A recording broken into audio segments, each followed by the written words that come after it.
আজ আমার একটা মনের কথা তোমাদের সাথে শেয়ার করি। এই সময়ের অভাবে আমি প্রতিদিনের ভিডিও প্রতিদিনই বানাই, এডিট এবং ভয়েস দিয়ে সেই দিনই আপলোড করি। আজও তার কোনো ব্যতিক্রম হয়নি। সকাল থেকে কত কষ্ট করে বাড়ির লোকের বকা শুনে আমি ভিডিও বানাই জানো। কিন্তু সেই ভিডিও যখন আমি আপলোড দিতে পারি না তখন যে কি কষ্ট হয়। এই যে এখন এতক্ষণে আমি ভিডিওটা এডিট করতে বসেছি, এখন বাজে তোমার 11টা মতো, এই সবে ভয়েস দিচ্ছি, এরপর দেবো আপলোড। তো তোমরা সবাই দয়া করে পাশে থেকো কেমন। এবার আসি আসল কথায়। গতকাল রাত্রে বর একটা বড় মোচা কিনে নিয়ে এসেছে। বাড়িতে মোচা আসলেই মা আগের দিন ছাড়িয়ে রাখেন যাতে আমাদের সুবিধা হয়। তো ওনার একটু সময়ের অভাব হয়েছে, তাই আজকে আমি নিয়ে বসেছি। কাজটা একটু বিরক্তিকর, তবে খেতে কিন্তু হেভি লাগে। তোমাদের কেমন লাগে জানিও।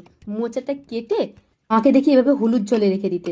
আমাদের মোচা কিন্তু এমন করেই কাটা হয়, মানে একটু খোসাটা যতটুকু প্রয়োজন ততটুকু কাটি, তারপর বাকিটা কুচিয়ে দিই।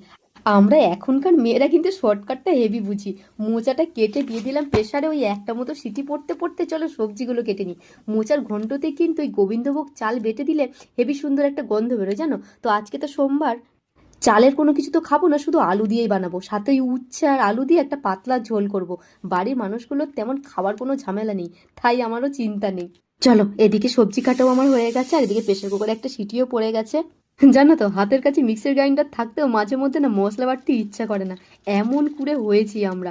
একটু জিরে গুঁড়ো, ধনে গুঁড়ো, লঙ্কা গুঁড়ো আর হলুদ গুঁড়ো দিলেই তো তৈরি হয়ে গেল মশলা। তেলের মধ্যে গোটা গরম মশলা, গোটা শুকনো লঙ্কা, তেজপাতা আর জিরে ফোড়নে দিয়ে দিয়েছি।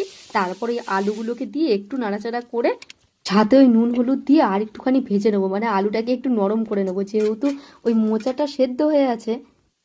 এই আলু ভাজার সাথে সাথে আমি কিন্তু এই তেজপাতাগুলোকে তুলে দিলাম। গন্ধ তো যা বেরোনোর বেরোই গেছে। এবার মশলা দিয়ে ভালোভাবে কষিয়ে মোচাটাকে দিয়ে আরেকটু ভালোভাবে নাড়িয়ে চাড়িয়ে দিয়ে দিলাম বেশ খানিকটা জল। এইবার দিয়ে দিলাম ঢাকা। মোচা হতে হতে চলো উচ্ছে আলুর ঝোলটা বানিয়ে ফেলি, এমনিতে অনেকটা দেরি হয়ে গেছে।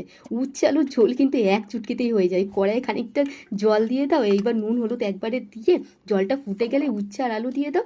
সাথে দিয়ে দাও অল্প ঝাল, দিয়ে তো বেশি ঝাল আবার ভালো লাগবে না। এদিকে আবার মোচাটাও হয়ে এসেছে। একটু মিষ্টি না দিলে কিন্তু এই মোচার টেস্ট পাওয়া যায় না, তাই না। মিষ্টি দিয়ে আর ভালো করে নাড়িয়ে চাড়িয়ে লাস্টে ভাজা মশলা দিয়ে নামিয়ে নিলাম, মোচা তৈরি।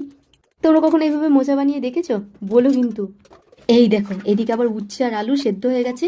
এবার ফোড়নে একটু সর্ষে দিয়ে হাতার সাহায্যে সর্ষেটাকে ফাটিয়ে ওই উচ্ছের ঝোল ঢেলে দাও। ব্যাস, এবার ফুটিয়ে নামিয়ে নাও, তৈরি উচ্ছের ঝোল।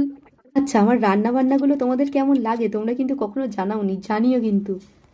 শুধু শ্রাবণ মাস নয়, প্রতি সোমবারই আমি কিন্তু নিরামিষ পালন করি। তবে শ্রাবণ মাসে ছোটটাও পালন করে, তাই একটু অসুবিধা হয়ে যায়। অসুবিধা মানে আমি একা থাকলে দুপুরবেলা যা হোক কিছু একটা খেয়ে নিই, কিন্তু কিন্তু আজকে মা, আমি আর তৃষা তিন